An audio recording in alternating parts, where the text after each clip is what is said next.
doing well. Welcome to the English Academy. In this video, we are going to cover one of the most important topic from the Cambridge point of view, particularly in grammar, and that is figurative devices. Students, there are multiple devices available under the head of figurative devices, but before going towards explaining you those particular devices, you must have an idea about what the figurative language is, why do we use it, and how can we use it in our writing. So, first of all, figurative devices are literary tools that use non literal language to create vivid images, deeper meaning, and emotional impact deviating from typical word usage to make writing more colorful and engaging. This is the purpose of using figurative devices. Figurative language is a non literal language. That's mean if you will go for their dictionary meanings, so they will not give you the same meanings. Rather, you are supposed to extract the meanings by your own. If we talk about the purpose, so the purpose is to make the writing more colorful, interesting, and to deviate from typical or common usage of the words to make it more interesting so that your reader is going to read your piece of work till end. I hope the purpose and the figurative devices are clear to everyone that what the figurative language is and why do we use it. If we talk about the figurative devices, so we have got multiple, starting with the very first one that are similes. A simile describes something by comparing it to something else using like or as. A simile is a useful way to describe something without using a long list of adjectives. It can create a vivid image in the reader's mind, helping to engage and absorb them. Students, vivid image means a broader image, a clear image, a colorful image, right? What the similes are, simile is one of the figurative device that we use to make comparison between two things using the words like or as, right?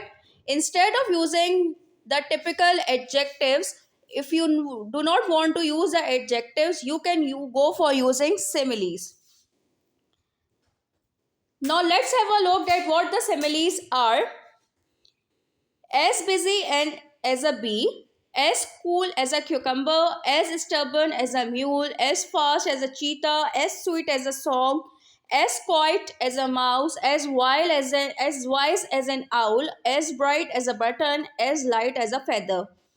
If I give you an example how to put the similes in a sentence, so you can use it in a way that he is as busy as a bee. Obviously a person can never be a bee, but we have made a comparison over here that he is too much busy as bees are, because bees are always busy sucking nectar from the flowers in order to make honey.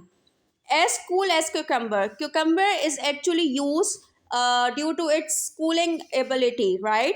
We sometimes keep it in our on our eyes in order to have a relaxation time. So we are comparing someone that his nature or her nature is as cool as a cucumber. And there are so many other examples like as gentle as a lamb. Nobody is supposed to be a lamb, obviously, but due to lamb's softness, gentleness, we have compared someone with lamb. As blind as a bat. All of us we know that bats cannot see in the daylight. And if we actually making someone understand something and he is not realizing it, so we can compare it to a bat, that he is as blind as a bat. So it was all from the very first figurative device, simile. I hope it is clear to everyone. Now comes the second one, that is metaphors. A metaphor is a figure of speech that directly compares two unrelated things by stating one is the other, enhancing description without using like or as. It highlights shared characteristics to create vivid imagery, clarifies abstract concepts, or add emotional depth to language. Students, it is somehow close to simile, but in similes, what are we doing? We are using the words like or as, right? He is as cool as cucumber, he is as blind as a bat. But right here in metaphors, we will not use these words. Rather, we will say directly that this thing is this. Just for an example, life is a journey. Obviously it is not a journey, but because life has so many ups and downs, so it is compared to a journey. The city is a beehive. As I told you before, that bees are always busy in sucking nectars and making in order to make honey. So they have compared the city to a beehive. That city is very bustling, city is very busy. His heart is a lion. Lion is actually famous for its bravery. So that's why somebody's heart is compared to a lion. His smile is sunshine. Sun shines brightly. When the sun shines, everything looks bright. So we said that his smile is sunshine. That means his smile is very beautiful. Whenever he smiles, it spreads positivity. It spread positive emotions, you can say. So have you noticed that we have not used any as such word like and as? Rather, we said directly, we are saying directly that this thing is this. Just for example, his tears are rivers, the night is a veil, his words are fire. Obviously, it is not possible that if someone is speaking something and fire is coming out of his or her mouth, but by saying this, that his words are fire, means that he speaks harshly, rudely. The world is a book. Obviously world is not a book, but book has got different chapters, different topics, different things. That's why the world is compared to a book. Time is money. Obviously time isn't a money, but it is compared to money because money is precious for everybody, and that's why here somebody has compared time to money. I hope the metaphors is clear to everyone. Metaphors are the figure is one of the figurative device used to make comparison, but without using the words like or as. Here comes the third device, that is personification. Personification is a literary device and figure of speech that assigns human qualities, emotions, or actions to animate objects, animals, or abstract concepts. Acha, students, I want to make you clear one thing. Abstract concepts. You have heard this word a few minutes before in definition of metaphors as well. There I did not clear this word. Abstract means something that you cannot touch. Obviously, concepts, emotions, ideas, theories, they are not to be touched. So you can use those things as well uh, in order to make comparisons or making your writings more colorful. Abstract means something that cannot be touched. It is used to create vivid, engaging imagery such as the winds whispered or the stars winked. This technique helps make descriptions more relatable and emotionally impactful. In simple word, personification means you are giving non-human objects human-like attributes. Just for example, the wind whispered. Whispered means to speak slowly in somebody's ears. Wind cannot actually speak, but right here we use a personification over here in order to make it more relatable. The stars winked. Actually, stars shine brightly in the sky, and sometimes they look big, sometimes they look small because they are very far away from Earth. So the stars winked. Winked means the shining of the or brightening of the stars on and off, something like this. Actually, the stars cannot wink. Right here, again, personification has been used in order to make it more colorful.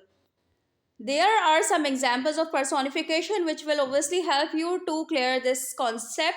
The trees danced in the wind. Obviously, the tree cannot dance, but as the wind blew, the trees started to dance. That's mean moving here and there. The stars winked in the night sky. I have already explained you this example. The sun smiled happily down at us.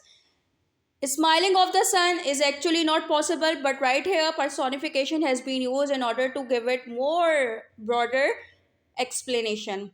The great clouds cried drop of rains. That's mean the rain was started.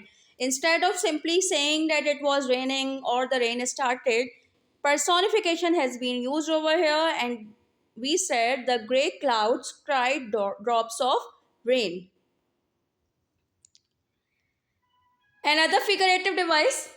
Alliteration is the repetition of the same sound at the start of a series of words in a succession whose purpose is to provide an audible pulse that gives a piece of writing a lulling, lyrical, and emotive effect.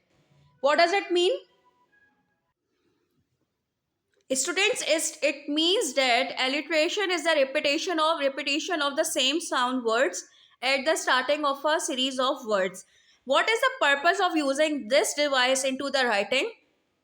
Because the repetition gives the writing a lyrical or emotive effect.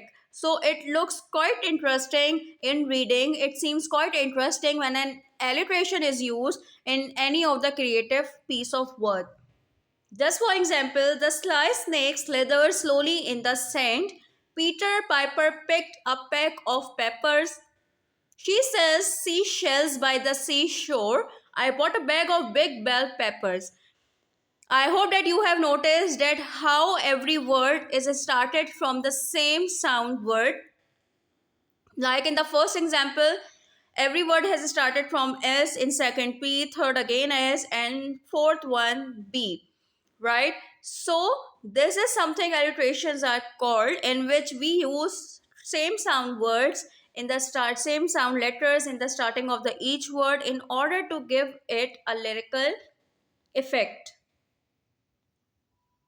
or simply you can say a rhyming effect. The next device is oxymoron. Oxymoron refers to a figure of speech that combines two words or phrases that seem to be contradictory. Contradictory means opposite, extreme opposites. Often to create a striking or thought provoking effect, these contradictory terms are placed side by side to highlight a paradox or convey a complex idea. Oxymorons, students, as it is written, that is a combination of words or phrases, but these words or phrases are totally opposite of each other. Why they are used? They are used in order to create a thought provoking effect, that how was the situation actually. Example, bittersweet, combining bitter, unpleasant, and sweet, pleasant. Nothing can be bittersweet at the same time. Either a thing will be bitter or sweet. But right here, it has been used as an oxymoron to describe a mixed emotional experience. Somewhere, sometimes, with some people, you feel a bit, dislike as well, and some things you like about them. So you can say that you had a feeling of bittersweet relation of some sort of. Okay. Deafening silence. Deafening silence, combining two words, deafening and silence. Deafening means overwhelming loud, with silence, absence of sounds to emphasize the intensity of the quiet. Obviously, deafening and silence together does not make any sense, but right here they have used together in order to emphasize, in order to enhance, in order to put pressure to the intensity of the quietness, that it was too quiet. Living dead, combining living and dead. Is this possible that a thing is that something or someone is living and dead at the same time? No, it's not possible. It is used to describe someone who feels emotionally numb or spiritually dead. That's mean sometimes we feel about some situations that they are very hard on us. We are in a living that situation. We want to move forward, but somehow we are not moving forward. Still, we are living our life. So that type of situation is called living that situation. And right here, this oxymoron is used to express the feelings of numbness or spiritual death. Right? Open secret. Open and secrets have been combined over here. Everybody knows open means publicly known and secret means that is something hidden. They have used to describe something widely known but not openly discussed. Just for an example, they have given some more example of the oxymoron, like jumbo shrimp. Shrimps are actually very thin, or very, very thin again, you can say. But jumbo is something very large. The jumbo shrimp cannot make any sense, but in perception of oxymoron you can use them. Act natural. How could it possible that someone is acting and he or she is natural at the same time? Again, oxymoron. Dark light. Dark is dark, light is some light. Obviously, you people know, but dark light is an oxymoron. Cruel kindness does not make any sense. They are extreme opposites, extreme contradictory. But if you want to use somewhere, so you can write it in the sense of oxymoron. I hope that this device is clear to everyone. Now we are have hyperbole. Hyperbole is a figure of speech utilizing extreme deliberate exaggeration to emphasize a point, evoke strong emotions, or create humor and is not intended to be taken literally. Simple is that hyperbole is a figure of speech. They are used to exaggerate the situation. Is they are used to increase the intensity of something which is actually not possible in real world, but they are used in order to make the things bigger. Just for example, I can eat a horse. It's not possible that anybody can eat a horse, but it is someone has tried to express his hunger, that he is that much hungry that he can eat a horse. Dying of laughter. Nobody can die of laughter, but the joke was that much funny that somebody started to laugh without having any pauses. Weighs a ton. Nothing can weigh a ton which you are handling, but it's a figurative device. She cried a river. Is this possible for any girl to cry a river? No, but there a figurative device, hyperbole, is used in order to you can say mention the time period of her crying, that she cried that much. It seems that she cried a river. Size of a pea. I am freezing. It is killing me. Raining cats and dogs. These all are hyperbole in order to emphasize on the intensity of a situation. Here are some given examples given as well. She is as old as the hills. I have told you a million times. How could it possible that a person has tell you something a million times, but we have used it because a person has tell something to somebody again and again and again. That's why he's saying that he has told me something a million times.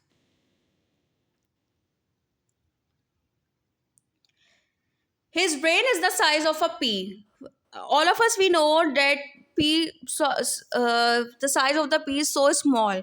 So it is not possible for a person to have a brain as equal to a size of a pea. But because might possible that somebody understands the things so slowly, or he really actually do not want to get the thing, so that's why you can compare a person's brain to the size of a pea. So it was all about hyperbole.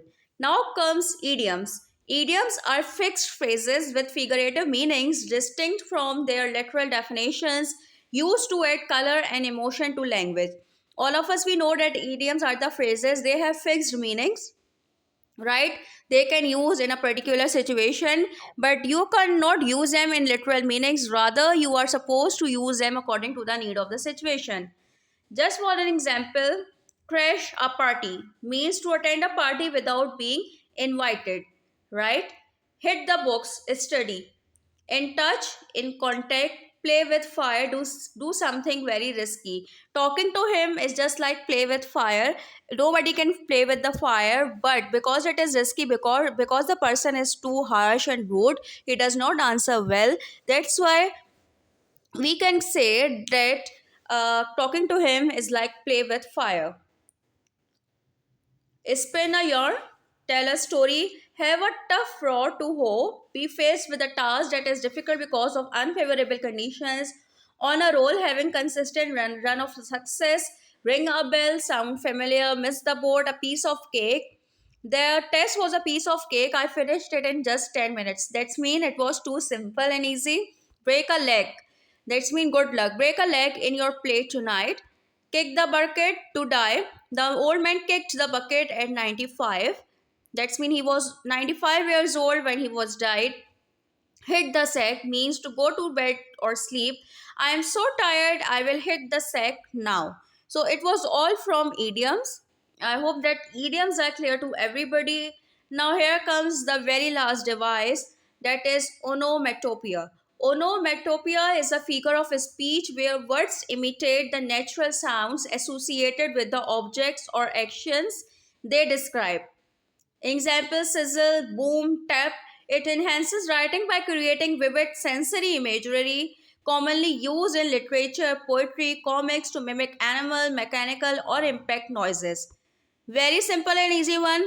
Onomatopoeia is a figure of speech that is used to associate animalistic voices to the things in order to give a realistic image to the writing. The line roared, the car crashed, my phone rings, the car horn beeped, the wolf howled, the bee buzzed. These all are called onomatopoeia, which are the sounds. The bees went buzz buzz. The clock went tick tock.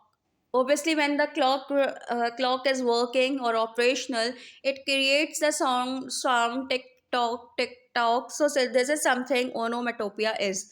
The balloon made a loud pop. The rain fell with a pitter patter sound. The door closed with a bang. The snake said hiss.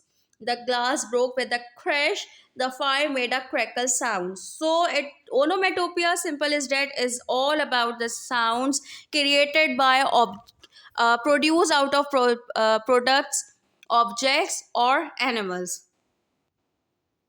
So, students, it was all from the figurative devices. We came to know that figurative devices is a non-literal language. We use them in order to make vivid imagery, in order to make the writing interesting. The figurative devices which we covered in our lecture are similes, metaphors, personification, alliterations, idioms, oxymoron, hyperbole, onomatopoeia. I hope that these all figurative devices along with their examples, usage, purpose are clear to everybody. If you are still having any question, any query regarding this topic, you can ask me in comment section. Till the next video, take care. Bye bye.